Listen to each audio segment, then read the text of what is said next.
Hi everyone. Welcome to Azad Revenge Stories channel. I stood outside the Charlotte hospital, my abdomen burning from a fresh incision, clutching a bag smaller than my shattered pride. The luxury car I bought them idled just long enough for a crumpled $20 bill to hit the puddle at my feet. Take a taxi, my mother sneered. I do not want my car smelling like a hospital. They had no idea that $20 toss would cost them their entire parasitic empire. My name is Zoe Jenkins, 34 years old. 48 hours ago, I was in emergency surgery having my abdomen sliced open to save my life. Now, I was standing on the curb outside the Charlotte hospital, vibrating with a level of pain that felt like someone was trying to unzip me from the inside out. Every breath was a negotiation with my own body, a shallow intake that ended in a sharp, blinding staccato of agony where the scalpel had done its work. The air outside was humid, that thick North Carolina summer heat that usually felt like a warm blanket, but today it felt oppressive, heavy enough to weigh me down. I was sweating, not from the temperature, but from the sheer white-knuckled effort it took just to keep my feet. My left arm was still taped and sore from the Roman 4 lines, and in my right hand I gripped the thin plastic drawstring hospital bag like it was a lifeline. It contained nothing but the sweatpants I had arrived in, a toothbrush, and the tattered remainders of my self-respect, which I could almost feel draining away with every minute I stood there. I was fighting a war on two fronts, the screaming pain in my midsection and the creeping toxic shame of waiting for my parents. I was CEO of Meridian Harbor Risk Advisory. I managed million-dollar accounts and consulted on high-stakes corporate disasters.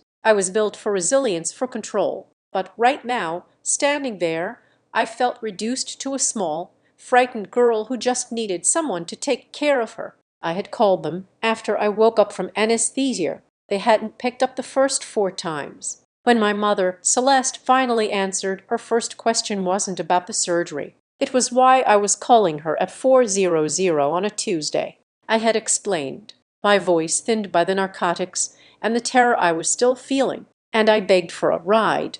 Not a week of care, not even a dinner, just 15 minutes in a car to get me home. Against every rational thought I had cultivated over 34 years of being their daughter, against the mountain of evidence that proved they were incapable of genuine altruism, a tiny idiotic spark of hope still flickered in my chest. I wanted them to be parents. Just this once, I wanted to see their black oversized Chevy Tahoe, a car I had paid for entirely, pull up to the curb. I wanted my father, Graham, to step out with that practice-weary sigh he used when he was called to fix my mistakes. But at least he would open the door. I wanted my mother to maybe, just maybe, touch my arm and say something that wasn't a complaint. I was a professional at managing risk, and I had managed to fool myself into believing that the risk of their rejection was worth the hope of their support. It was the absolute height of my vulnerability. The hospital door slid open and closed behind me,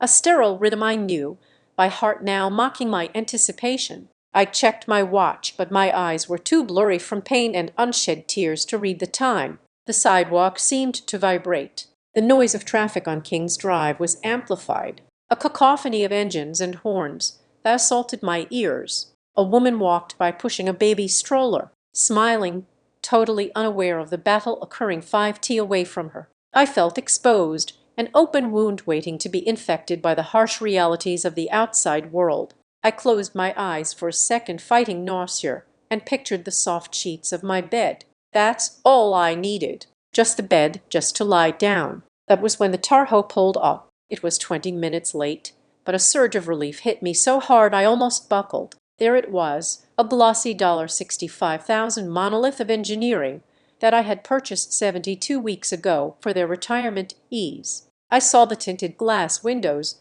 that I had also paid to install. The car didn't stop at the designated pickup spot. It just slowed down, hovering like a sleek predator right in front of me, partially blocking traffic and ignoring the annoyed horn honk from the car behind them. I tried to push off the brick wall I was leaning against.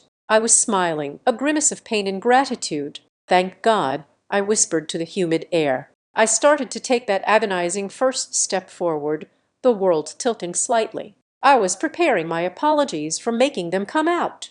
I was getting my story ready to explain the surgery without annoying them with the details of my brush with death. The doors didn't open. The heavy insulated safety-rated doors that separated my parents from the filth of the outside world remained sealed. Instead, I heard the mechanical hum of the passenger window being lowered just an inch, just enough for my mother to communicate.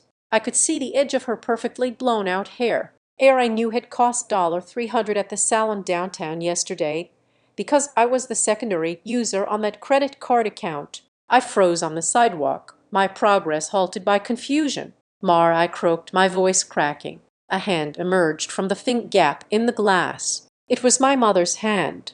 I knew it, not by sight, but by the flash of the heavy 5-carat diamond ring she wore, a ring my father had given her, paid for with the bonus I had helped secure for him a decade ago before I started my own company. Her hand was turned downward. She was reaching out to pull me in. She was holding something, a small wet green object. Before my narcotic, slowed brain could process what was happening, her fingers released the object. It fell. It didn't drift gently. It dropped with a purposeful, lazy weight through the inches of humid air. I watched it land. It missed the dry pavement of the sidewalk by an inch and fell directly into a disgusting, oily puddle of dirty water right at my feet. It was a single crumpled $20 bill. "Take a taxi, Zoe." My mother's voice drifted out, sounding metallic and distant through the glass, like she was talking to a problematic employee through an intercom. There was zero emotion in her tone,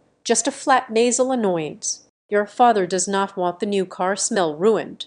I will not have my car smelling like disinfectants in a hospital all afternoon. Go find a cab like a normal person, and do not call us until you can behave properly." I didn't see my father. He sat at the wheel, his profile partially visible. He didn't turn his head. He didn't look at me once. Not even a glimpse of judgment. Just total apathetic disregard. He just kept his eyes on the road ahead, waiting for the conversation to finish before the last word had even left her mouth. The hum of the window starting to raise again filled the silence. The dark glass sealed.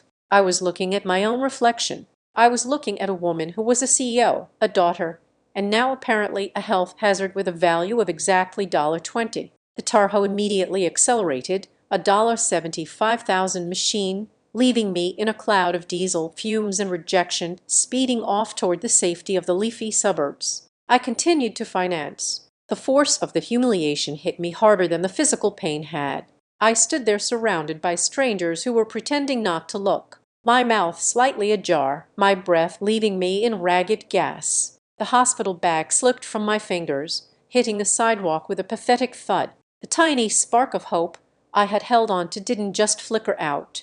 It was extinguished with the equivalent of a psychological fire hose. The silence in that Tahoe, the calculated casualness of the $20 throw, the refusal to look me in the eye. That was the moment. The very specific, irreversible point in time where 34 years of loyalty and daughterly duty didn't just bend. They snapped into two jagged, sharp pieces that were now threatening to bleed me dry. I didn't cry. There was zero emotion left to waste on tears. I just felt a cold, deep, terrifying clarity settle over my skin, more freezing than any hospital room. I was no longer the daughter Zoe Jenkins. I was the architect of Meridian Harbor. I was a risk consultant who had just been handed the easiest puzzle of my career. The problem was simple. My parents, who lived completely on my credit, who I had spent my entire adult life providing for, had decided that I was less important than the smell of their car. My brain, the precise, analytical engine that had made me a multimillionaire, started running the numbers.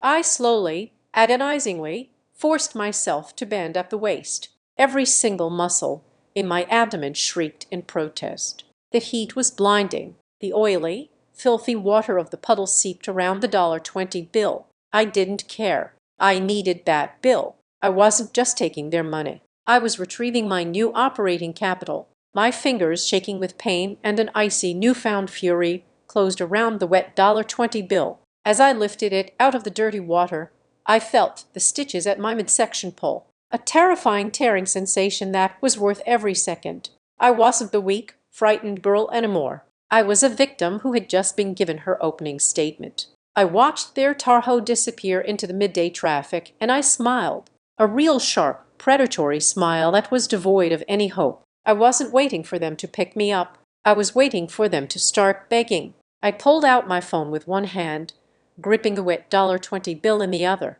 I didn't pull up my contact list for mom or dad. I opened my Yuba app.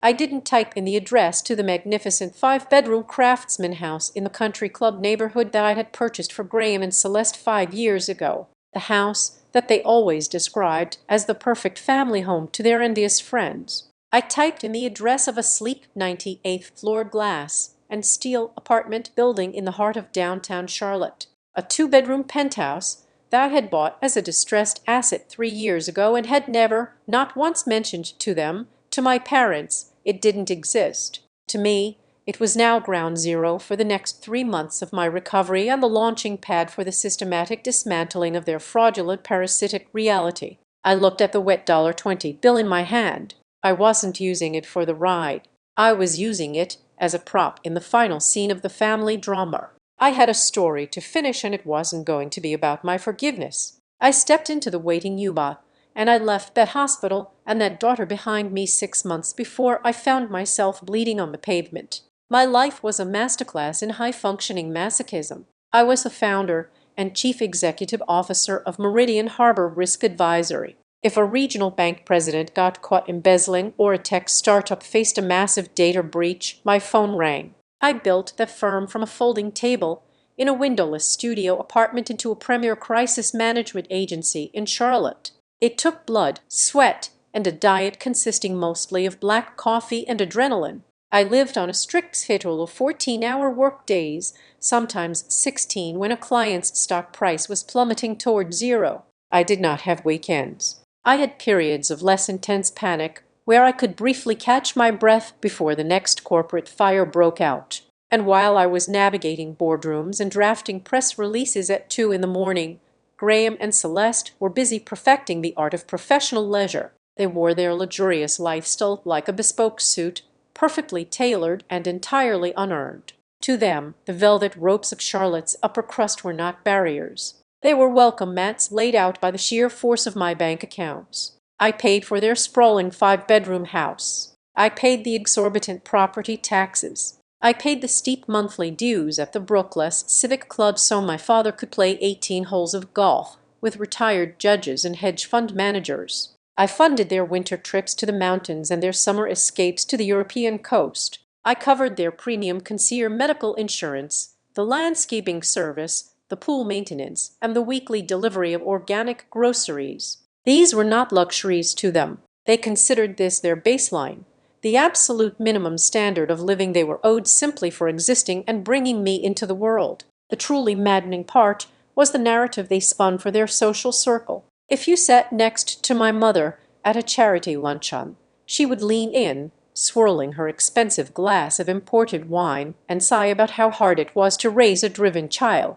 She would talk about the sacrifices they made, the countless hours they spent nurturing my ambition. My father would nod solemnly at the country club bar, telling anyone who would listen that he taught me everything I knew about business strategy. It was a spectacular, infuriating fiction. The only thing they ever taught me about business was the concept of a terrible investment. They had not sacrificed a single comfort for my success. They simply hitched their wagon to my engine and let me pull them up the mountain while they enjoyed the view. But the financial drain, as massive as it numbered in the hundreds of thousands of dollars annually, was not what was hollowing me out. Money was just math on a spreadsheet. I could always negotiate another contract. I could always make more money. What left me utterly exhausted, bone-tired in a way that 8 hours of sleep could never fix was the sheer dehumanization of my role in their lives. I was not a daughter. I was a walking, breathing trust fund. I was an unlimited black credit card with a pulse. They never called to ask if I was eating well. They never called to ask if the stress of a hostile takeover campaign was getting to me. I recall one specific Tuesday during that period. I had worked a 70-hour week by that point, dragging myself home with a migraine that blurred the edges of my vision. My phone buzzed on the passenger seat. It was Celeste. She did not ask how many hours I had slept. She did not ask if I had eaten dinner. She asked if I could authorize a temporary $20,000 increase on her secondary credit card because her interior decorator found a set of antique French dining chairs that were simply perfect for the sunroom. When I hesitated, telling her I was driving and exhausted, her tone instantly shifted to a sharp, brittle disappointment, implying that I was ruining her creative vision for the house I owned. My father was exactly the same. A conversation with Graham Jenkins was always a transaction masquerading as parental interest.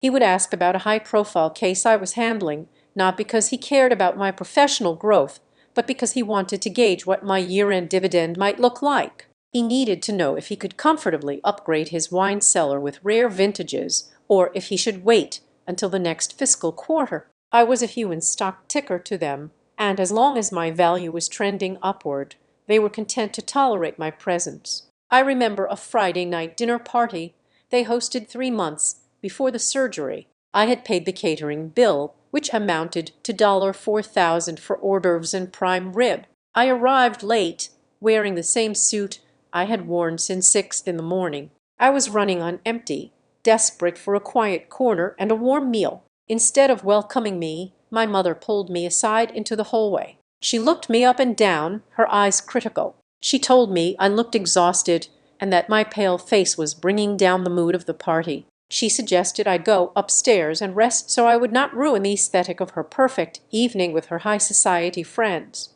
I was allowed to fund the banquet, but I was not polished enough to sit at the table. From the outside, looking in through the manicured hedges and the wrought iron security gates, we were the quintessential American success story. The handsome, distinguished parents enjoying their golden years supported by their brilliant, self-made daughter. We looked like a glossy magazine spread. That inside that pristine image, I was suffocating in plain sight. I was a draft horse strapped into a heavy leather harness pulling a massive gilded carriage. Inside the carriage, my parents sat on plush velvet cushions, complaining that the ride was too bumpy and that I needed to trot a little faster so they would not be late for their dinner reservations. The realization did not hit me all at once. It was not a sudden cinematic lightning strike of clarity. It was a slow, agonizing erosion of my spirit. It was the accumulation of 1,000 tiny slight, a million unspoken demands, and the deafening silence that followed any attempt I made to share my own personal struggles. I began to see the cold, hard truth lurking beneath their polished smiles and their practiced, hollow greetings. They did not love me. They did not care about the woman who liked to read historical biographies on rare Sunday mornings, or the woman who was secretly terrified of failure, or the woman who just wanted a hug that did not come with an invoice attached. They only loved what my name and my bank routing numbers could provide. They loved the premium access. They loved the elevated status. They loved the completely frictionless existence my relentless labor afforded them.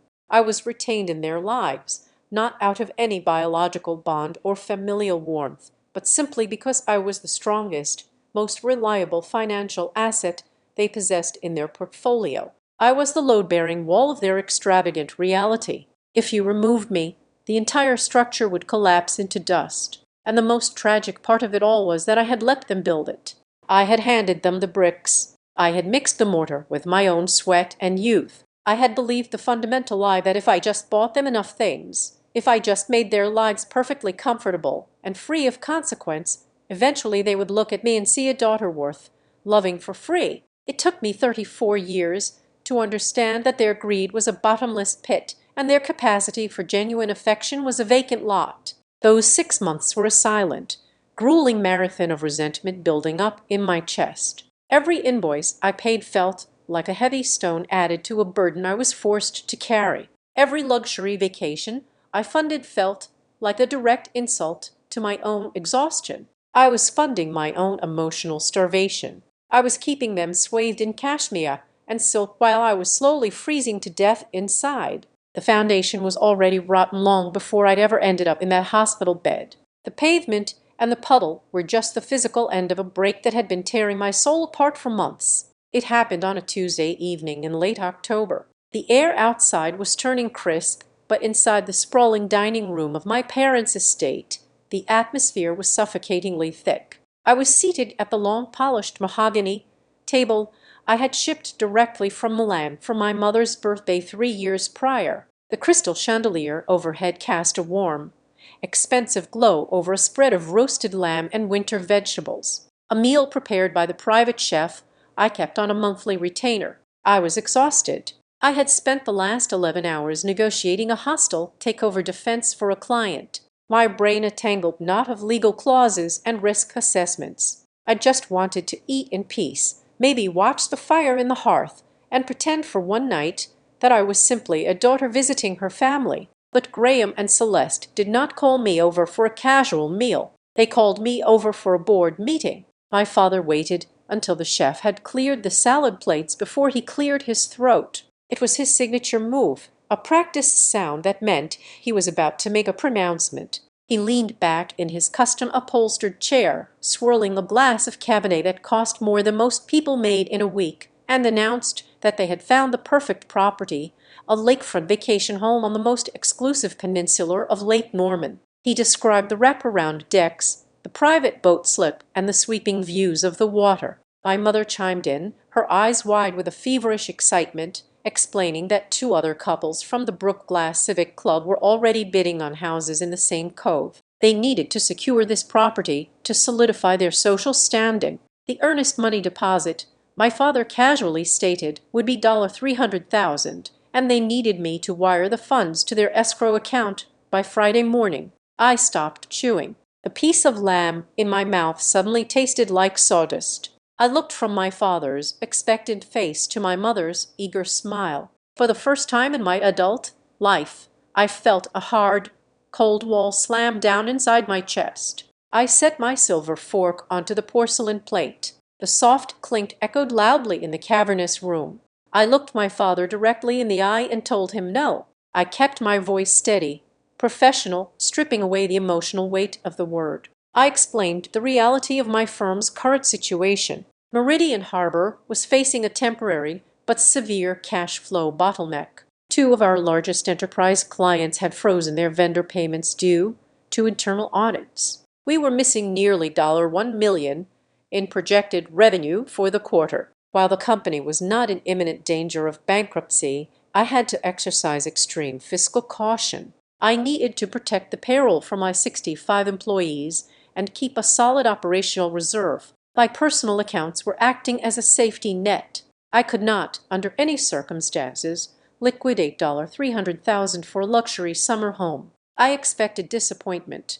I expected a sigh, maybe a complaint about bad timing. I did not expect the sheer unadulterated venom that erupted across the table. Celeste's face turned a mottled, angry shade of crimson. She slammed both of her hands flat onto the mahogany wood, causing the crystal wine glasses to tremble. She did not ask about my employees. She did not ask if my business would survive the quarter. Instead, she shrieked that she had already told the club committee about the lake house. She had already promised to host the annual 4th of July riot party on that specific deck. She accused me of humiliating her on purpose, of making her look like a boastful liar in front of the most important women in Charlotte. She acted as if my corporate cash flow crisis was a personal attack designed specifically to sabotage her social calendar. Graham did not yell. His anger was always colder, more surgical. He leaned forward, resting his elbows on the table, and looked at me with a gaze dripping in condescension.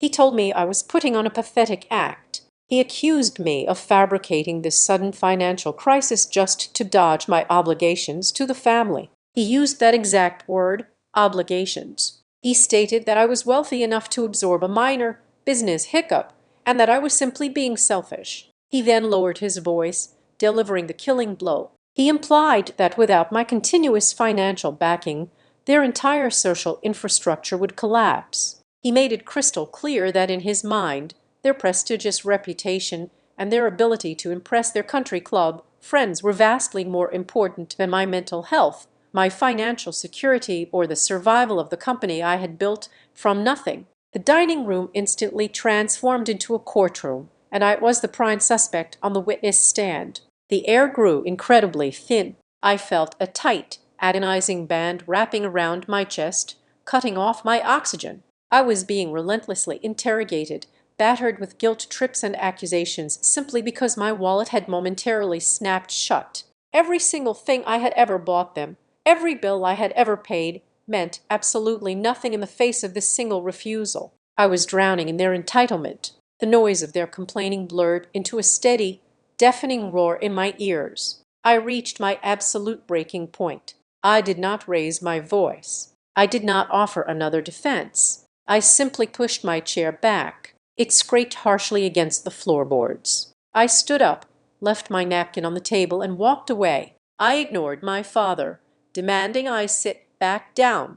I walked out the heavy front doors, got into my car, and drove away into the dark night. I drove aimlessly for over an hour, my hands gripping the leather steering wheel so tightly my knuckles itched. I eventually found myself parking on the wet asphalt in front of a converted industrial warehouse in the South End district. It was the home of Briar McCall. Briar was a ruthless, terrifyingly sharp media strategist who routinely handled catastrophic public relations disasters for politicians and corporate executives. She was brilliant, entirely devoid of sentimentality, and the only genuine friend I had left in the world. More importantly, she was the only person who knew the meticulously hidden truth about the Jenkins family dynamic. I took the freight elevator to the 4th floor and knocked on her heavy steel door. Briar let me in, took one look at my pale face, and walked straight to her bar cart. She poured 2 fingers of neat bourbon into a heavy glass and shoved it into my hand.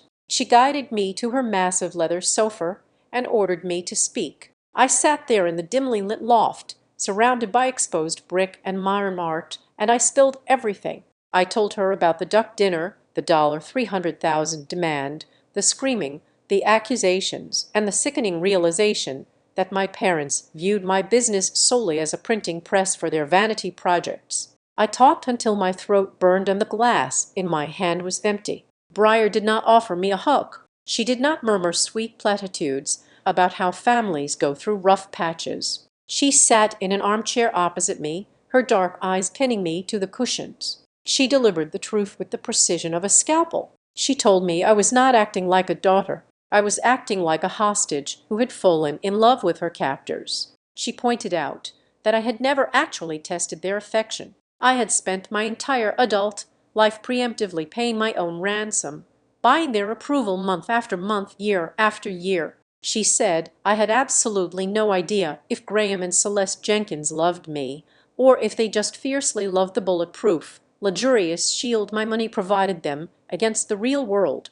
I stared at her, the harsh truth settling into my bones like lead. I wanted to argue, but I had zero ammunition left. Briar leaned forward, resting her chin on her hands, her mind already shifting into war room mode. She proposed a strategy, a loyalty test. She explicitly warned against faking a complete destitute bankruptcy that was too theatrical, too easily disproven by a simple credit check, and they would see right through it. Instead, she devised something far more insidious and entirely plausible in my industry, a simulated asset freeze. Briar outlined the narrative. We would construct a scenario where Meridian Harbor was caught in the crosshairs of a federal regulatory investigation due to a client's illegal activities. As the chief executive officer, my personal and business accounts would be temporarily frozen by court order pending an audit. The cash flow would not just slow down. It would hit a brick wall. The beauty of the plan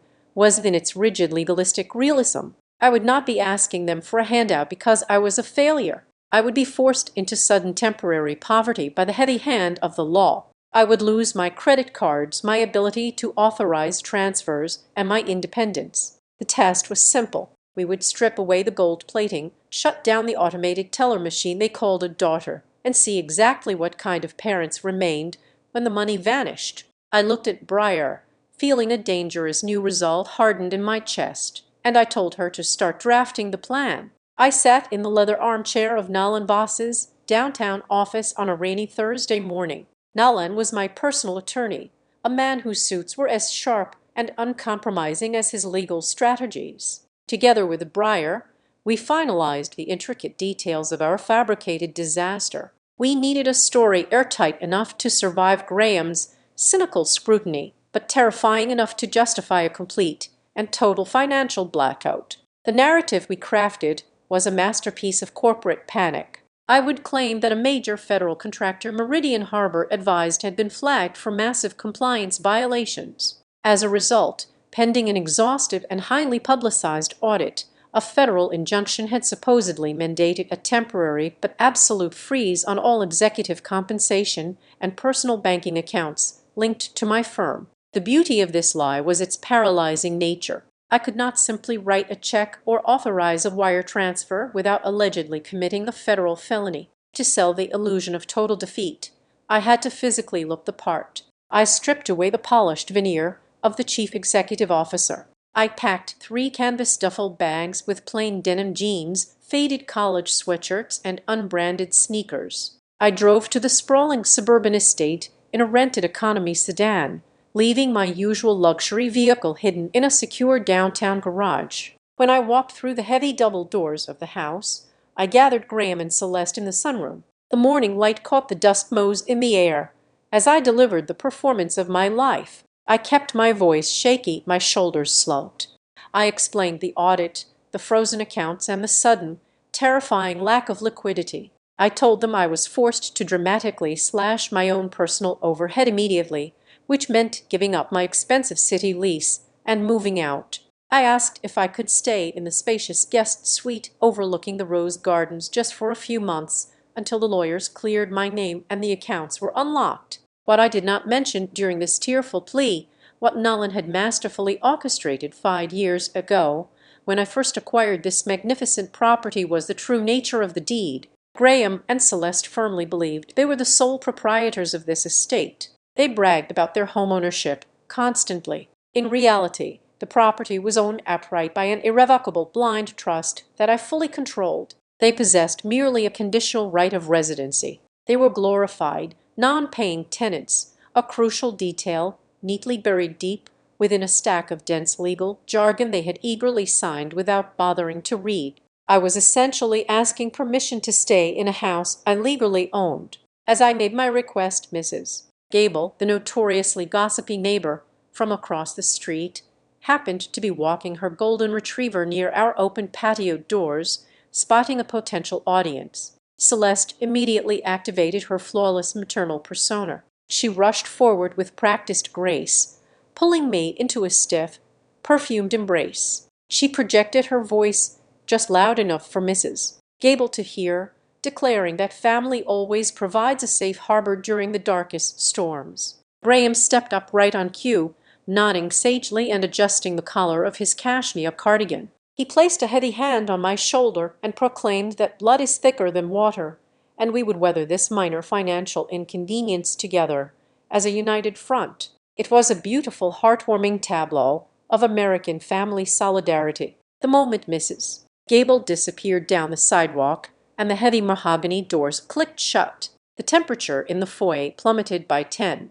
The performance ended instantly. Celeste dropped her arms and took a large step back, brushing at her blouse as if my bad luck might be contagious. Graham's benevolent smile vanished completely, replaced by a tight, panicked grimace that contorted his features. By 3:00, that exact same afternoon, my polite request for the garden suite was unequivocally denied.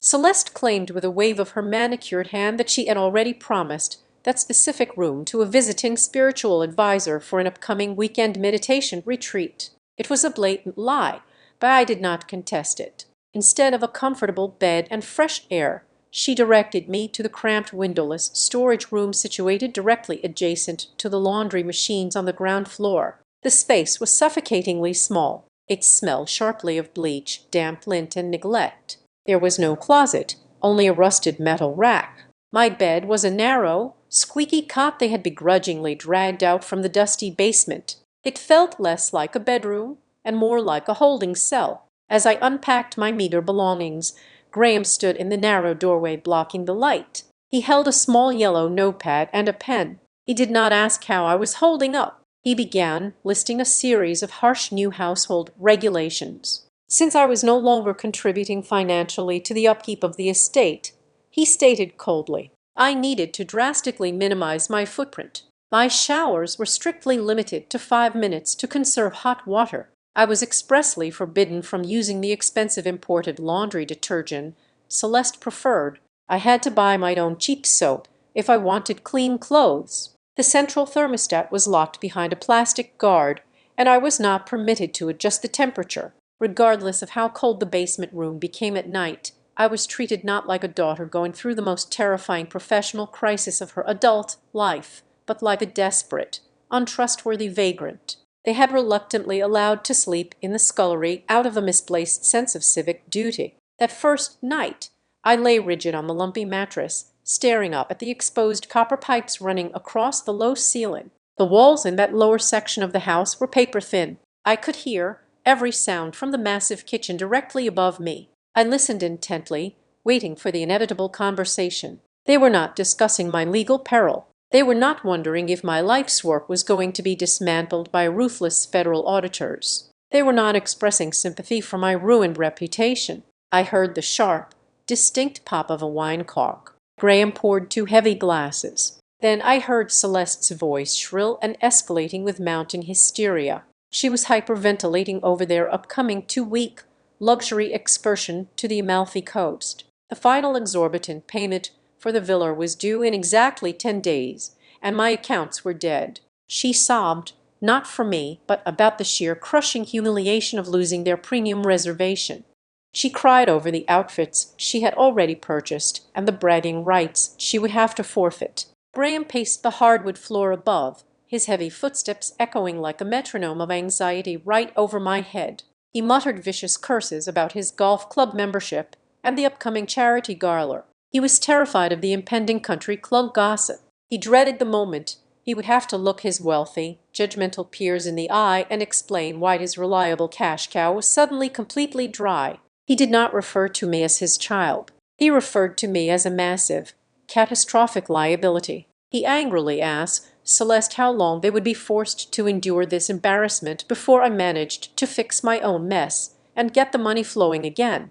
I lay perfectly still in the dark, the scent of bleach burning my nose. The trap had sprung flawlessly. Briar was entirely correct. The prey had stepped right onto the snare, revealing a nature so greedy and devoid of empathy it almost took my breath away. There was no love in this house. There was only a transaction that had suddenly been cancelled. No one asked if I was afraid. No one cared if I lost my company. The only thing keeping them awake was the sudden, horrifying drop in the level of luxury they had become fatally addicted to. 14 days was all it took for the last thin veneer of parental affection to completely rot away and expose the barren wasteland underneath. I was no longer a guest seeking refuge in my own house. I was an unwelcome squatter, a heavy burden draining their precious resources. The physical claustrophobia of that laundry-adjacent room began to seep deeply into my bones. The space was constantly humid, smelling sharply of bleach and the sour dampness of wet towels. But the true terrifying suffocation occurred upstairs in the main living areas, where a quiet, relentless campaign of psychological warfare was being waged against me.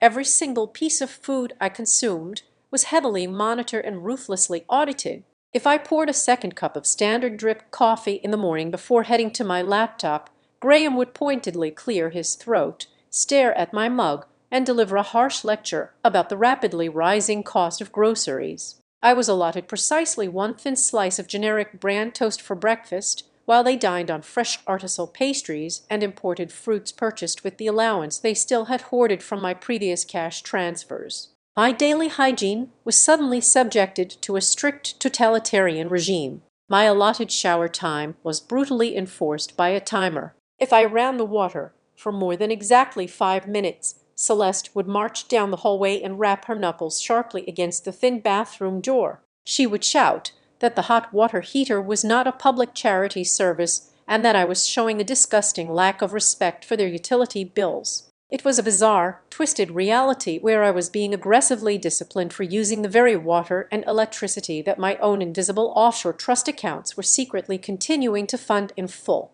The paranoia regarding their assets escalated at a dizzying pace. On the 9th morning of my stay, I walked into the massive kitchen to find the large walk-in pantry secured with a heavy solid brass padlock. The custom climate-controlled wine cellar in the formal dining room, a cellar stocked entirely with rare vintages I had meticulously sauced and paid for, bore a matching lock. Graham stood by the marble kitchen island, calmly adjusting the cuffs of his tailored shirt, and casually explained that difficult financial times required extreme household discipline. He looked me dead in the eyes and claimed they needed to strictly inventory their provisions to survive the fallout of my irresponsible corporate mess. He was locking my own food away from me, acting like a benevolent captain rationing supplies on a sinking ship I had built. Celeste's methods were more theatrical, designed to inflict maximum emotional guilt. She developed a daily habit of leaving the monthly electricity and water statements squarely in the center of the mahogany dining table, right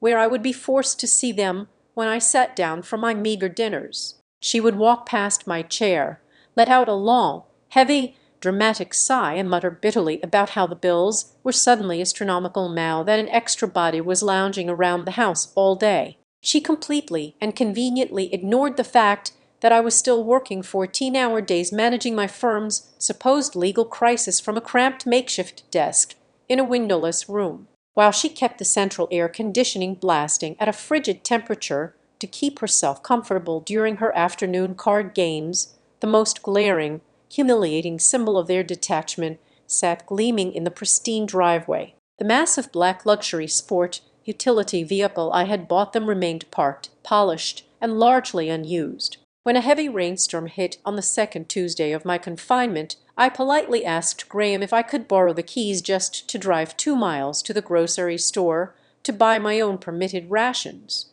He looked at me as if I had asked to borrow a vital organ. He coldly and flatly refused. He stated that the vehicle needed to be preserved in perfect showroom condition in case they were forced to sell it to cover the mortgage I was supposedly defaulting on. He then ordered me to call a ride-share service, insisting that I should not be seen driving such a high-profile car around town while my professional reputation was in tatters. They literally forced me to stand in the pouring rain, shivering in a cheap jacket, waiting for a stranger to pick me up simply because they needed to maintain their own immaculate illusion of wealth for the snooping neighbors. Furthermore, Graham deliberately changed the security code to the main barrage doors the very next day, forcing me to enter the property through the muddy side gate like a hired, untrustworthy servant. But the true depth of their depravity, the revelation that finally killed any lingering shred of daughterly devotion, did not fully reveal itself until the end of the second week.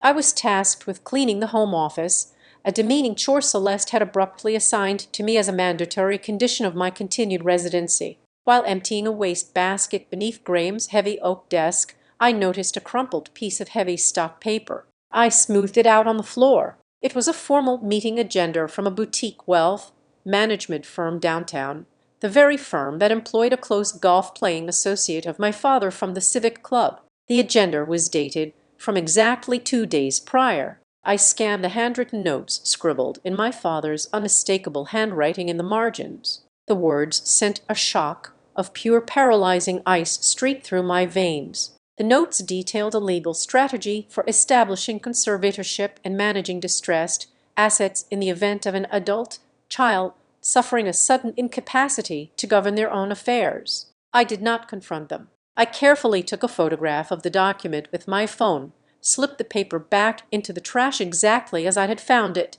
and took a long walk to a nearby park. I sat on a damp wooden bench and called Briar from a secure encrypted line. I gave her the name of the wealth management firm and the specific dates. Within 48 hours, Briar's extensive network of private investigators had uncovered the entire sickening plot. Graham and Celeste had not merely gone to their financial advisor, friend for casual parental advice. They were actively and aggressively building a comprehensive legal and medical dossier against me. Briar confirmed that they were consulting with aggressive estate lawyers preparing to petition the courts for emergency medical and financial power of attorney over my entire estate. Their logic, meticulously crafted with the help of their country club connections, was that the extreme stress of the federal audit had triggered a severe mental breakdown, rendering me dangerously incompetent to manage my remaining wealth or oversee the liquidation of my company. They did not want to help me salvage my firm. They were eagerly anticipating its total catastrophic collapse, so they could immediately swoop in as my designated legal guardians. Their ultimate goal was to seize whatever capital remained across all my accounts before the imaginary federal authorities could freeze it permanently. They were plotting a hostile, calculated takeover of their own daughter's life and legacy. Sitting on that cold park bench, gripping the phone tightly against my ear, the final shreds of my victimhood burned away completely. The fire was replaced by a cold, calculating, and absolute clarity. I finally understood the terrifying truth of my existence. They were not simply greedy, shallow parents who would abandon me when the money ran dry. They were active, malicious predators, willing to legally declare their only child insane in order to raid her financial corpse. The loyalty test was officially over. It was no longer a psychological experiment to see if they possessed the capacity to love me. It had instantly transformed into a high-stakes game of counter-espionage inside the very house I owned. I walked back to the estate that afternoon, a completely different woman. I let the heavy side gate click shut behind me, fully accepting my new role as an infiltrator. I stopped reacting to Celeste's dramatic sighs and passive-aggressive remarks. I stopped asking Graham for small favors or permission to exist in my own space. I became a silent, invisible ghost in their home. I transformed into a meticulous observer, silently recording every single micro-expression, every whispered phone call behind closed doors, and every financial document carelessly left on a kitchen counter. I was gathering the heavy ammunition required to completely dismantle their world brick by stolen brick. I would let them confidently build their fraudulent legal case. I would let them dig the pit as deep as their boundless greed would allow. And when the time was perfectly right, I was going to push them in and bury them alive. It was late Saturday afternoon, the air thick with the cloying scent of imported citronelle candles and roasting meat. Celeste was hosting a twilight dinner party on the back patio for the most elite members of her social circle. I was already feeling deeply unwell. A sharp twisting ache had planted itself in my lower abdomen right after lunch, radiating outward with a nauseating intensity that left me clammy and breathless. I approached my mother in the kitchen, quietly explaining the severe pain and asking if I could just remain in my cramped basement room for the evening. Celeste scoffed loudly, handing me a massive stack of heavy linen tablecloths. She commanded me to stop making excuses and make myself useful sharply, reminding me that I was currently living under their roof, rent-free, and owed them my labor. The task she assigned was brutal. I had to haul several heavy crates of crystal glassware, bulky floral centerpieces, and heavy porcelain serving dishes from the elevated stone patio down a steep, narrow flight of outdoor stairs to the lower garden staging area. I knew those stairs intimately, and I knew they were a death trap. 3 separate times over the past 4 weeks. I had sent Graham detailed emails with high-resolution photographs showing the severe wood rot eating away at the main structural support of the right side handrail. I had verbally warned him that the damped cedar was decaying rapidly. He had dismissed every single message and conversation. He claimed replacing the custom wood was a completely unnecessary expense right before the summer entertaining season, accusing me of constantly exaggerating minor aesthetic flaws just to cause trouble. He flatly refused to spend the money. I picked up the second heavy crate of crystal, my stomach muscles clenching in agonizing protest with every step. The sun was setting, casting long, deceptive shadows across the uneven moss-covered brickwork. As I reached the top step to begin my descent, a sudden, blinding spike of pain shot through my midsection, far worse than before. The agony caused my knees to buckle momentarily, losing my balance under the weight of the heavy box. I instinctively threw my left hand out, grabbing the wooden railing with all my body weight to steady myself. There was zero resistance. The sound of the rotting wood snapping was terrifyingly loud, like a dry tree branch breaking in a silent forest. The railing simply disintegrated into damp, spongy splinters beneath my grip. Gravity seized me violently. I tumbled forward, the heavy wooden crate flying from my hands and shattering against the sharp edge of the brick steps. I fell hard, my body twisting awkwardly in the air, my lower abdomen slammed with brutal, devastating force against the solid stone corner of the landing. The impact completely knocked the oxygen from my lungs. A white-hot flare of absolute agony exploded in my gut, so intense and absolute that my vision instantly blacked out at the edges. I lay crumpled on the damp grass at the bottom of the ruined staircase, gasping for air like a drowning woman, unable to move my legs or arms. In any normal household, this would be the moment of pure, unadulterated parental terror. I expected the immediate panicked rush of footsteps. I expected my father to yell my name, to slide down the stairs to check my pulse. Instead, Graham appeared at the top of the landing, looking down not at my broken body, but at the scattered, ruined crystal glittering in the twilight. His face was twisted in absolute fury. He shouted down at me, his voice echoing across the lawn, furious that I had completely ruined the centerpiece presentation. He yelled that replacing the imported Italian glasses would cost an absolute fortune and that I was unbelievably clumsy. Celeste rushed out onto the patio seconds later. She completely ignored my inability to stand or speak. She began frantically pulling at her hair, whining loudly to Graham that the luxury catering staff was arriving in exactly 20 minutes and this mess was an unacceptable disaster. Only when I failed to respond to their harsh commands to get up and clean the broken glass. Only when they saw me curled in a fetal position, coughing up a small, terrifying trace of blood, did they realize I was severely incapacitated. Celeste finally pulled out her phone to call for an ambulance, but her tone was not one of panic. She sounded like a highly inconvenienced hostess complaining about a delayed floral delivery. I heard her actually ask the emergency dispatcher if the paramedics could please park the ambulance down the street and walk up the driveway quietly, specifically requesting they turn off the flashing lights so they would not distress her arriving high society guests. The ride to the trauma center was a dark, agonizing blur of violent bumps and the sterile metallic smell of the paramedics' equipment. Graham rode in the front seat, complaining incessantly to the driver about the evening traffic ruining their schedule. The moment we arrived, the chaotic, high-speed machinery of the emergency room swallowed me whole. The attending trauma surgeon quickly assessed my rigid, deeply bruised abdomen. He ordered an immediate scan, which revealed massive blunt force trauma. I had suffered severe internal bleeding from a ruptured blood vessel and significant soft tissue damage surrounding my organs. Emergency surgery was the only option to stop the hemorrhaging and save my life. While I was being prepped for the operating room, drifting in and out of a terrified, pain-filled narcotic haze, the hospital financial administrator approached Graham in the waiting area to process the intake. I learned the exact details of this exchange hours later, but the sheer calculated cruelty of it was perfectly in character. The administrator requested an initial payment method or insurance verification to formally process the emergency surgical intake. Graham possessed a platinum secondary credit card in his wallet at that very moment. It was a card tied directly to my personal corporate accounts, an account I had intentionally left active and fully funded.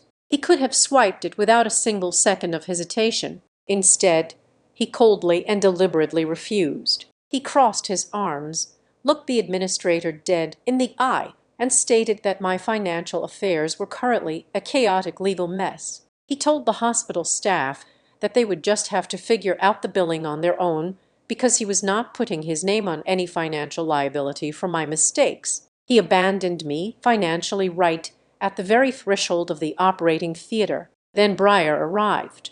I had managed to hit the emergency dial shortcut on my phone while lying immobilized in the wet grass before the ambulance even arrived. She stormed into the hospital lobby like a tactical strike force just after midnight. She bypassed my parents completely, marching straight to the administration desk. She slammed down her own heavy black card, signed every necessary financial guarantee, and authorized the life-saving surgery without blinking. But Briar did not stop at simply securing my medical care. Her mind was always a cold, calculating engine of strategy. While I was unconscious under the surgeon's knife, she went to work building our arsenal. She formally requested and secured the hospital admission logs, permanently documenting Graham's explicit refusal to provide the payment card he carried. She obtained the official paramedic dispatch report detailing Celeste's bizarre, vain request to hide the ambulance from her dinner guests.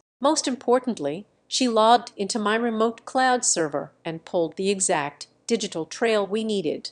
She downloaded the 3 specific emails I had sent my father warning him about the rotten handrail, complete with timestamps and the high-resolution photos. She also downloaded his dismissive, arrogant replies refusing to authorize the repairs. The snapped wood was no longer just an unfortunate random household oversight. By explicitly refusing to fix a known documented structural hazard simply to save a few dollars for a party and then actively denying medical payment after that exact hazard nearly killed me, my parents had inadvertently handed us the ultimate devastating weapon. It was no longer a petty family dispute over money. It was now a clear, legally documented case of gross negligence and reckless endangerment. They had enthusiastically built their own legal coffin. All I had to do now was survive the surgery, wake up, and nail the lid shut. I spent 4 days staring at the acoustic tiles of my sterile hospital recovery room, wrapped in a haze of surgical pain and forced reflection. On the morning of my medical discharge, I sent a brief text message to my mother. It was a simple, factual notification that I was being released. I did not send that message because I harbored any lingering delusions of a tearful, loving family reunion. I sent it because I needed to look them in the eyes one final definitive time. I needed to witness with absolute and unwavering clarity the exact volume of humanity they had left inside their souls before I burned their world to the ground. The result was the encounter at the curb, the locked doors of the luxury vehicle, the refusal to look my way, and the crumpled $20 bill casually tossed into the oily puddle at my feet. The metallic, disgusted voice of my mother complaining about the lingering smell of disinfectants. As I sat in the back of the hired car, pulling away from the medical center, the city of Charlotte blurring past the tinted windows, I felt a profound chemical shift in my brain. My abdomen throbbed with a dull, vicious ache from fresh internal sutures, but my mind was sharper and colder than it had been in a decade. I looked down at my lap. Resting on my thigh was the wet, crumpled $20 bill I had painfully retrieved from the pavement. It was damp with dirty puddle water and smelled faintly of motor oil. When the driver pulled up to the private subterranean loading dock of my downtown residential building, the fare had already been secured through the application on my phone. I handed the driver the wet bill anyway. I told him to keep it as an extra gratuity. I refused to keep that specific piece of paper in my possession for another second.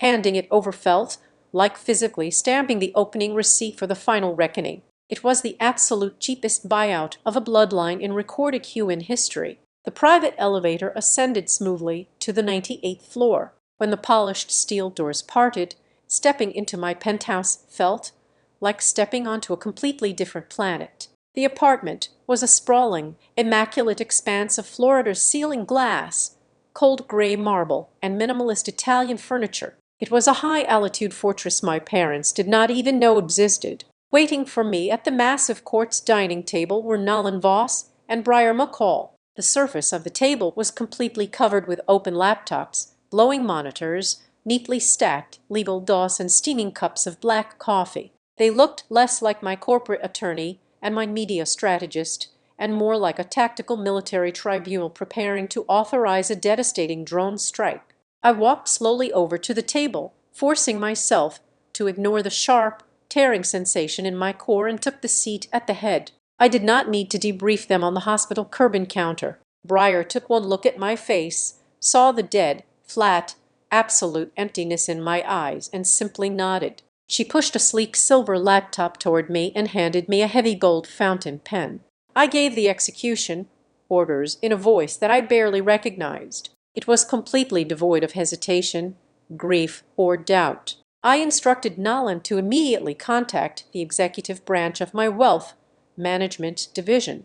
I ordered the permanent, irreversible freezing of every single secondary credit card issued to Graham and Celeste Jenkins, the platinum travel accounts, the premium dining cards, the exclusive department store charge lines, all of them terminated with extreme prejudice. I then targeted the absolute lifeblood of their daily existence. I ordered the immediate and total cessation of the automated monthly allowance wire transfers that silently fed their joint checking account. Next on the chopping block was the black luxury sport utility vehicle. I authorized the immediate cancellation of the premium insurance policy covering that specific asset. Under the strict, ironclad terms of the vehicle's title, which my holding company owned, operating the machine without full premium coverage was a material breach of contract. This legal maneuver allowed my security team to remotely disable the engine block via the onboard satellite telematics system.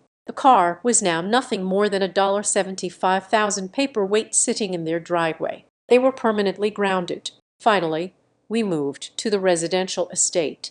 I told Nolan to activate the nuclear option. We triggered the immediate termination clause regarding their conditional right of residency. Nolan drafted the formal eviction notice, giving them exactly 96 hours to vacate the premises entirely before formal public removal proceedings would be initiated by the county sheriff's department. Nolan did not stop there. He slid a crisp, thick legal document across the cold court surface of the table. It was a formal spillation of evidence mandate. He was dispatching a private process server to physically hand them a legally binding order to preserve the ruined outdoor staircase and all associated digital communications. The document explicitly laid the aggressive groundwork for a massive civil liability lawsuit regarding my near-fatal injuries, effectively trapping them in a brutal legal corner. If my father tried to quietly fix the rotting stairs to hide the hazard, he would be committing felony destruction of evidence. If he left it untouched, it stood as a permanent, undeniable monument to his gross, almost homicidal negligence.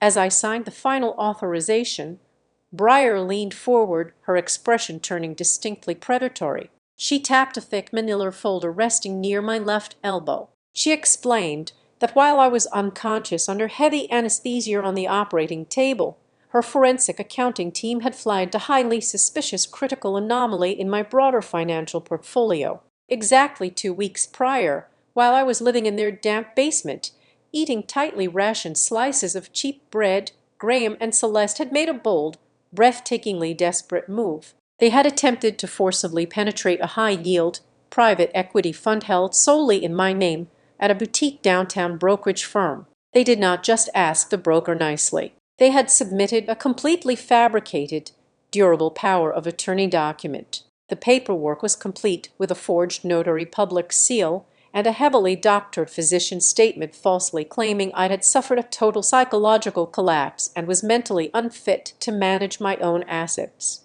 The brokerage's internal fraud department had immediately flagged the amateurish forgery, locking the digital portal and denying the transfer. But my parents had left a glaring, undeniable, and highly illegal paper trail of their attempted grand larceny. They had crossed the definitive line from being emotionally abusive, greedy parents to committing actionable federal financial fraud. The late afternoon sun began to set over the Charlotte skyline, casting long, sharp, golden shadows across the marble floor of the penthouse. I sat back in the leather chair and looked at the mountain of printed evidence, the drafted termination notices, and the undeniable proof of their criminal intent. The woman who had stood trembling on the hospital curb just a few hours ago, harboring a pathetic, lingering hope for a ride home, was completely dead and buried.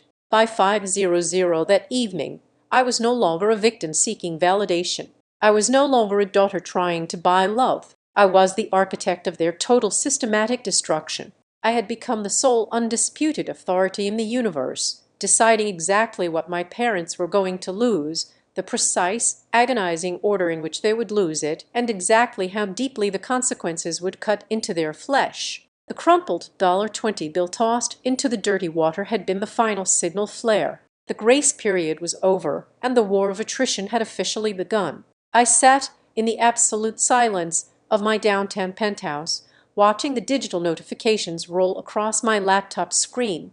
Breyer had stationed a discreet private investigator near the suburban shopping district to ensure my parents did not cause a public disturbance that might circle back to my corporate reputation. Through the investigator's real-time text updates and the cascade of declined transaction alerts hitting my inbox, I watched my parents' carefully constructed universe shatter into pieces. The sheer speed of their downfall was a beautiful, terrifying thing to witness. At exactly 2:00 in the afternoon, my father walked into a high-end horology boutique. He was accompanied by two of his wealthiest friends from the country club, men whose approval he valued above his own breathing. Graham was trying to purchase a vintage imported watch, a piece priced at roughly $40,000, purely to show off his enduring financial dominance despite his daughter's supposed legal troubles. He leaned against the polished glass display case, laughing loudly with his friends, and handed the clerk his glossy black secondary card.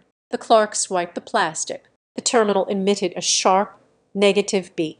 Graham smiled a tight, condescending smile, loudly blaming a banking security measure, and told the young man to run it again. The clerk complied. The same sharp beep echoed in the quiet store. The clerk lowered his voice, politely informing my father that the issuing bank had completely frozen the account.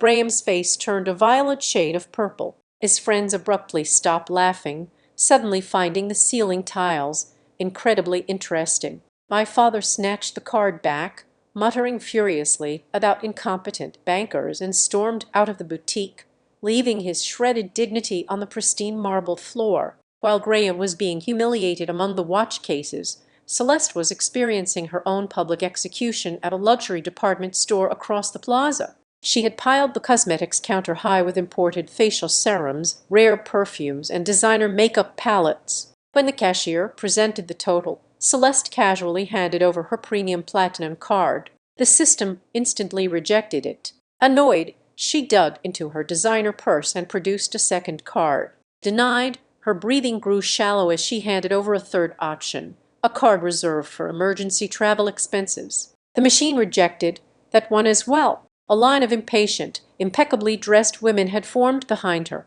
They began to shift their weight and whisper to one another. Celeste, a woman who had built her entire identity on being the wealthiest person in any given room, was forced to snatch her empty purse and walk away from the mountain of luxury goods. She had to endure the searing, pitying glances of the sales associates and the open disdain of her peers. They retreated to the sweltering outdoor parking lot, meeting beside the massive black sport utility vehicle. They were both shaking with rage, completely convinced that my financial mess had merely caused a temporary administrative glitch. They climbed into the leather seats. Graham pressed the ignition button. The engine remained completely dead. Instead of the familiar roar of a powerful motor, the digital dashboard illuminated with a stark red warning message. The vehicle telematic system informed them that the engine immobilizer had been activated remotely due to a cancelled insurance policy by the registered owner. The car was entirely bricked.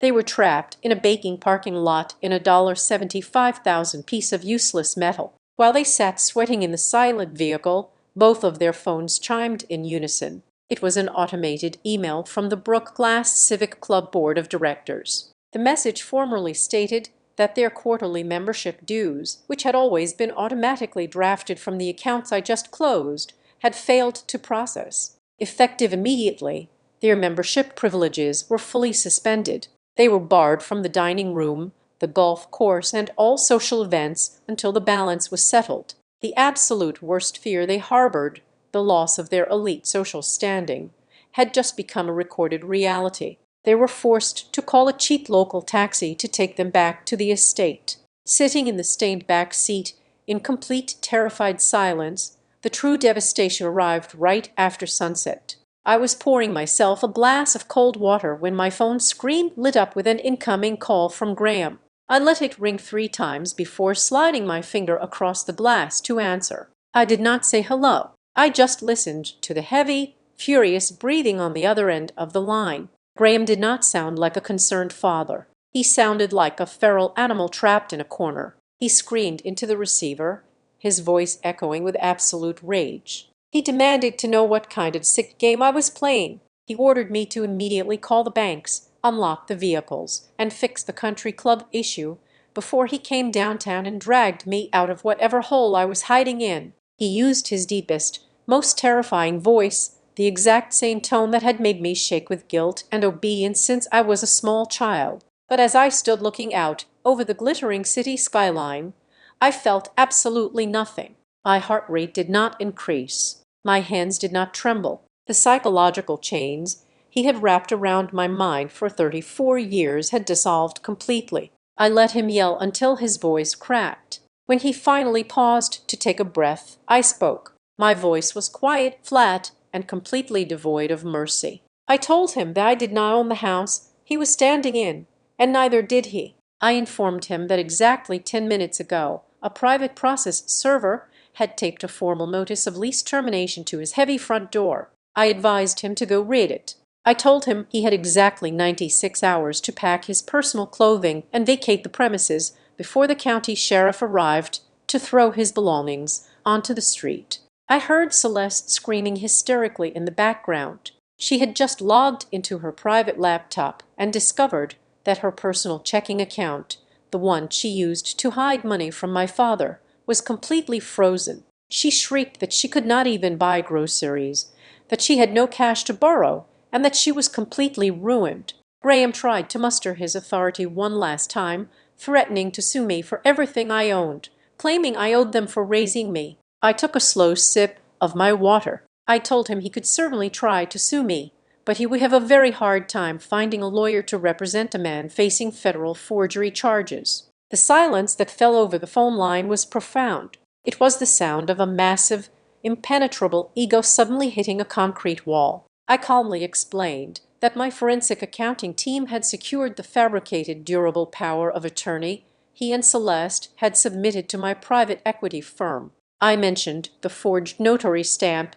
and the fraudulent medical evaluation. I told him that the evidence was already neatly organized in a file, sitting on my attorney's desk, fully prepared for submission to the federal authorities. The blustering arrogance evaporated instantly. The terrifying realization washed over Graham. He finally understood that he was no longer dealing with a desperate daughter begging for scraps of affection. He was negotiating with a hostile corporate entity that held the keys to his freedom. From thinking he could simply yell and bully his way back to luxury, he suddenly realized that the ground beneath his feet had completely collapsed, and he was staring straight down into the dark abyss of a federal prison sentence. I did not wait for his response. I ended the call, set the phone down on the marble counter, and enjoyed the quiet night. Instead of the crushing weight of impending federal charges forcing a sincere, desperate apology, the realization that they were legally cornered triggered a completely different survival instinct in my parents. They chose the dirtiest, most familiar weapon in their arsenal. They chose the suburban smear campaign. Within 24 hours of our final phone call, the vicious whispers began to circulate through the manicured lawns, the tennis courts, and the mahogany dining rooms of their elite social circle. They did not admit to the forged documents or the canceled credit lines. They certainly did not mention the rotting staircase or the hospital abandonment. Instead, Graham and Celeste launched a perfectly choreographed, highly aggressive offensive, casting themselves as the tragic, aging victims of a mentally unstable, wildly ungrateful daughter. The narrative they spun was a masterpiece of upper-middle-class manipulation, carefully designed to elicit maximum sympathy from people who traded in gossip like currency. They told their horrified friends at the Brook Glass Civic Club that the heavy anesthesia and the severe trauma of the emergency surgery had triggered a massive, irreversible psychotic break in my mind. They claimed I had become a paranoid, controlling megalomaniac overnight. The true story of me being left bleeding on the hospital curb was twisted into a malicious, paranoid delusion I had entirely fabricated to justify my sudden, unprovoked cruelty toward them. According to their tearful recounting over afternoon tea and evening cocktails, I was currently being aggressively brainwashed by my ruthless corporate attorney and my cold-blooded media strategist. They painted Breyer and Nolan as parasitic opportunistic manipulators who had deliberately isolated me from my loving family in order to systematically drain my corporate assets for their own personal gain. It was a brilliant, venomous lie designed to completely discredit anything I might say or do before I even had the chance to present my side of the story. They were salting the earth of my reputation so that nothing I planted there would ever grow. Graham did not stop at mere neighborhood gossip. Desperate to maintain his physical grip on the sprawling estate he still believed was his rightful kingdom, he ventured into a decaying strip mall on the outskirts of the city and hired a discount, desperate litigator. This attorney, likely working for a flat fee my father had scraped together by pawning a few remaining valuables, immediately filed an emergency injunction at the county courthouse. The legal filing was a frantic, messy, shotgun approach document aimed squarely at stalling the 96-hour eviction process. It wildly cited alleged elder abuse, severe emotional distress, and my supposed sudden mental incompetence as imperative reasons to halt the removal. It was a transparent, pathetic attempt to buy time. Graham was gambling on the idea that the sheer stress of a messy, prolonged public legal battle would eventually force me to fold, drop the eviction, and quietly reinstate their luxurious allowances just to make the headache go away. Celeste, true to her nature, took a much more theatrical, emotionally manipulative approach. On a rainy Tuesday morning, my building concierge called my secure line to inform me there was a highly emotional disturbance occurring in the main lobby. I rode the private elevator down to the ground floor to find my mother putting on an award-winning performance for the bewildered doormen and passing affluent residents. She was dressed in a simple, understated beige trench coat, a stark, calculated departure from her usual flashy designer wear, and she was clutching a damp tissue.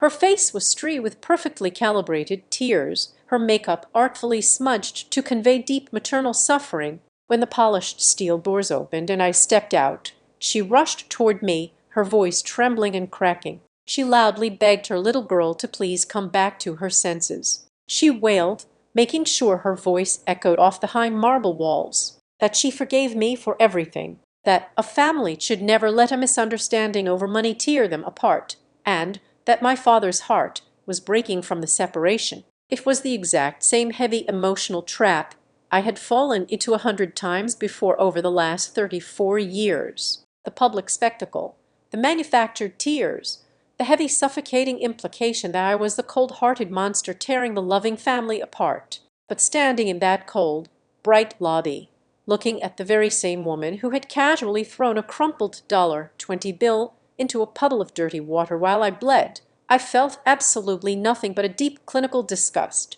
I did not raise my voice. I did not engage in the manufactured drama. I did not offer a single word of defense or explanation.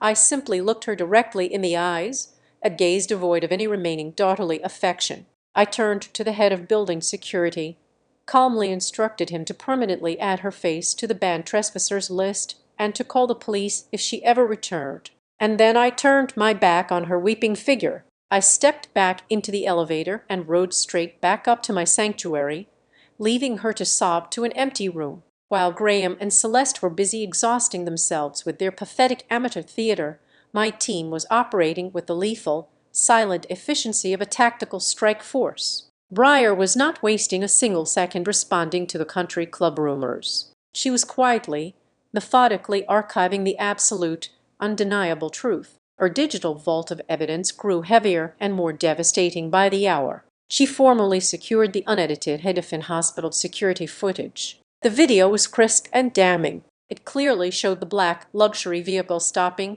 the tinted window cracking open just a fraction, the money fluttering down into the dirt, and the car speeding away while I stood hunched over, clutching my wounded stomach. She organized the chronological timeline of my ignored emails regarding the rotting staircase, complete with red receipts. She compiled the undeniable bank records showing the exact minute my accounts were frozen, immediately followed by the frantic, illegal attempts to breach my private equity funds using the fabricated power of attorney document.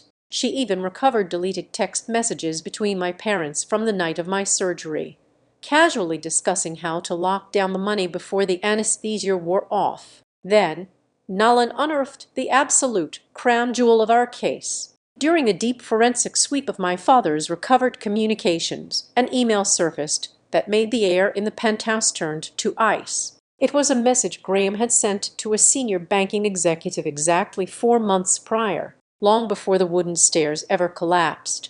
In this chillingly polite email, my father casually inquired about the specific legal mechanisms required for a family member to assume emergency financial oversight in the event that the primary account holder suffered a catastrophic incapacitating physical injury. It was the ultimate terrifying proof of premeditation. They had not simply panicked in the heat of the moment during my surgery. They had been actively praying for a tragedy. They had been silently, patiently calculating the exact legal pathways to my fortune, treating my potential death or severe injury not as a horrifying nightmare, but as a highly anticipated retirement payout. The instinct for any high-profile corporate executive facing a vicious coordinated public smear campaign is to immediately retaliate, to issue fierce press releases, and to aggressively shut down the rumors before they impact the bottom line.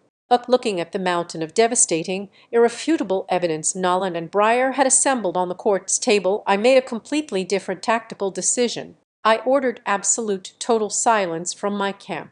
I refused to engage in a messy public war of words. I refused to defend my sanity to people who only cared about their next country club tea time. I realized that the greatest mistake you can make when your enemies are actively destroying themselves is to interrupt them. I wanted Graham and Celeste to feel confident. I wanted them to believe their pathetic legal stall tactics and their neighborhood lies were actually working. I needed them to step so far into the snare, to commit so deeply to their fraudulent narrative that turning back or claiming a misunderstanding would be a physical and legal impossibility. My strategic silence heavily emboldened them, convinced I was paralyzed by the public shame and terrified of their legal threats. Graham's discount lawyer pushed aggressively forward. He formally demanded a hearing before a superior court judge. He wanted to consolidate the eviction dispute, the questions regarding my mental fitness and his absurd counterclaims,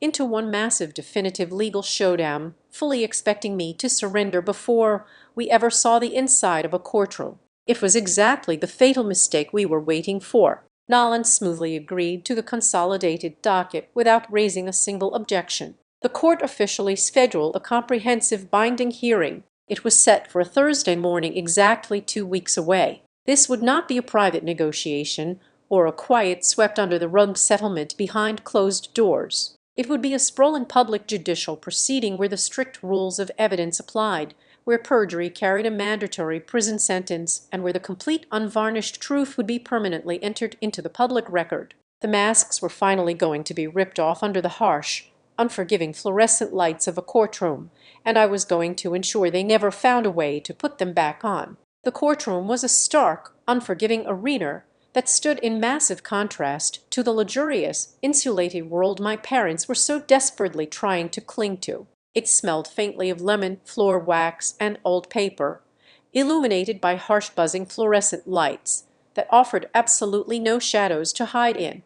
I sat quietly beside Nolan at the heavy oak plaintiff table, wearing a tailored charcoal suit that felt like a suit of armor. Across the wide center aisle, Graham and Celeste were already putting on the theatrical performance of a lifetime. They had intentionally dressed down for the occasion. My father wore a slightly wrinkled, dull gray suit that purposely made him look frail and diminished, while my mother had completely abandoned her heavy designer jewelry and perfect makeup. They huddled closely together at their table, trying their absolute best to look like two terrified, vulnerable, elderly victims facing a ruthless corporate machine. When the honorable judge called the hearing to order, the discount attorney my father had hired immediately launched into a highly emotional, completely baseless opening statement. He aggressively painted me as a deeply unstable, vindictive woman who had suffered a severe post-operative mental breakdown. He called Graham to the witness stand first. My father slowly walked up,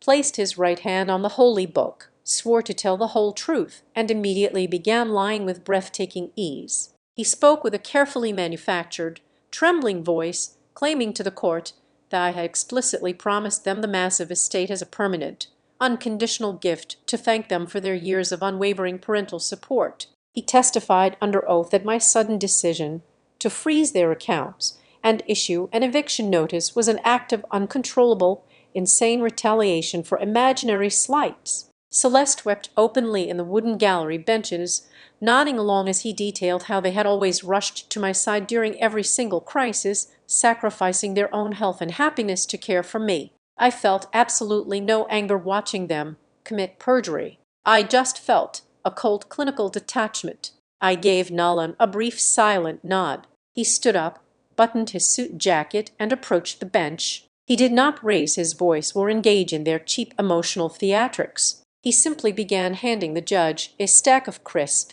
undeniable reality. First, he submitted the original, heavily notarized trust agreement for the property. He methodically pointed out the specific ironclad termination clauses and the extremely clear legal definition of their conditional residency. He proved beyond a shadow of a legal doubt that they had never owned a single brick or blade of grass on that property. The judge carefully examined the documents, his expression turning distinctly cold as he peered over his glasses at my father. But the property dispute was merely the opening skirmish. Nolan called Breyer to present the digital evidence we had gathered. The court beefed in the overhead lights, and the large television monitor mounted on the sidewall flickered to life. The Hyde Hospital security footage began to play. The entire courtroom watched in absolute horrified silence as the massive black luxury vehicle pulled up to the hospital curb. They watched the heavy-tinted passenger window roll down exactly 2 in.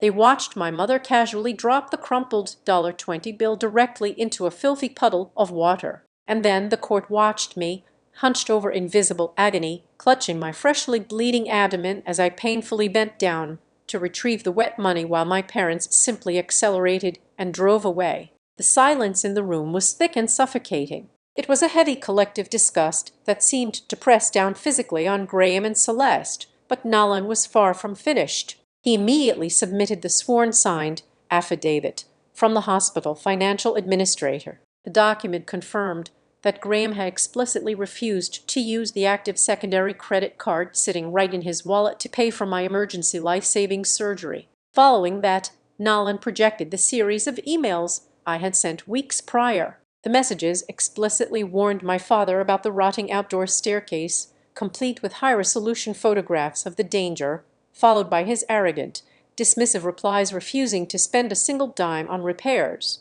The false narrative of a tragic, unavoidable household accident completely evaporated into thin air, instantly replaced by documented, undeniable negligence that had nearly resulted in my death. The final devastating blow was delivered a few minutes later by a senior fraud investigator from my wealth management firm. He took the witness stand and closely examined the durable power of attorney document my parents had attempted to submit. He walked the judge through the amateurish desperate forgery, pointing out the obviously doctored physician's signature and the completely fake notary public stamp. He confirmed for the official record that the attempt to seize my private equity funds had been immediately flagged as a fraudulent criminal act before a single dollar could be transferred. The judge did not even need to recess to deliberate. He looked down at Graham and Celeste with a mixture of profound anger and absolute judicial contempt. He struck down every single one of their delay requests with a sharp, echoing bang of his wooden gavel.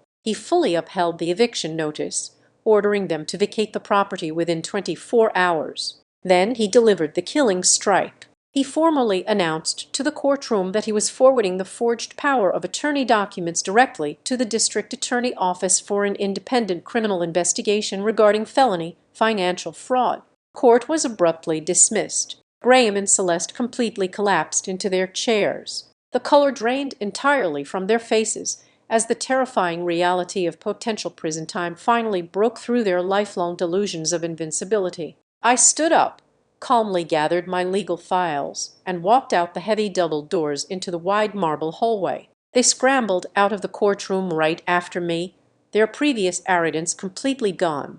They cornered me near the elevator banks. They were no longer angry. They were consumed by sheer panic. Celeste reached out to grab my arm, her voice a high-pitched wail of pure terror, begging me to withdraw the criminal complaint, promising they would leave the state, promising they would do whatever I wanted. Graham was stammering uncontrollably, his hands shaking violently, asking how his own flesh and blood could possibly destroy him like this. I looked at the two terrified strangers standing before me. I opened my slim leather briefcase and reached inside. I pulled out the exact same $20 bill from the hospital curb. It was dry now, carefully pressed flat, but it was still permanently stained with the dark oil of the puddle. I stepped forward and placed the bill gently onto the polished wooden bench sitting right between them. I looked my mother directly in the eyes. "Take a taxi," I said, my voice perfectly steady and completely devoid of any emotion. "I do not want my life smelling like you two anymore."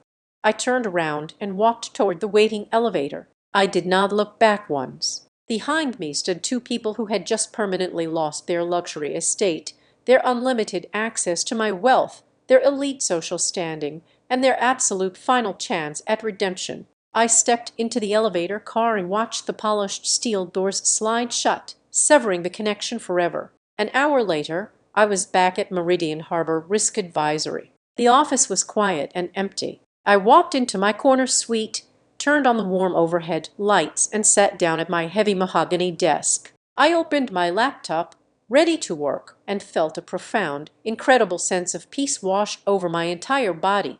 I finally understood that true justice was not about screaming louder than the people who hurt you. It was about calmly, quietly closing the door at the exact right moment and having the absolute strength to never open it again. Thank you so much for listening to my story today. Please drop a comment below and let me know where you are listening from so we can connect and share our thoughts together. I invite you to subscribe to the Azad Revenge Stories channel, like this video, and support us even further by pressing the hype button so that the story in this video can be heard by many more people. Thanks to everyone.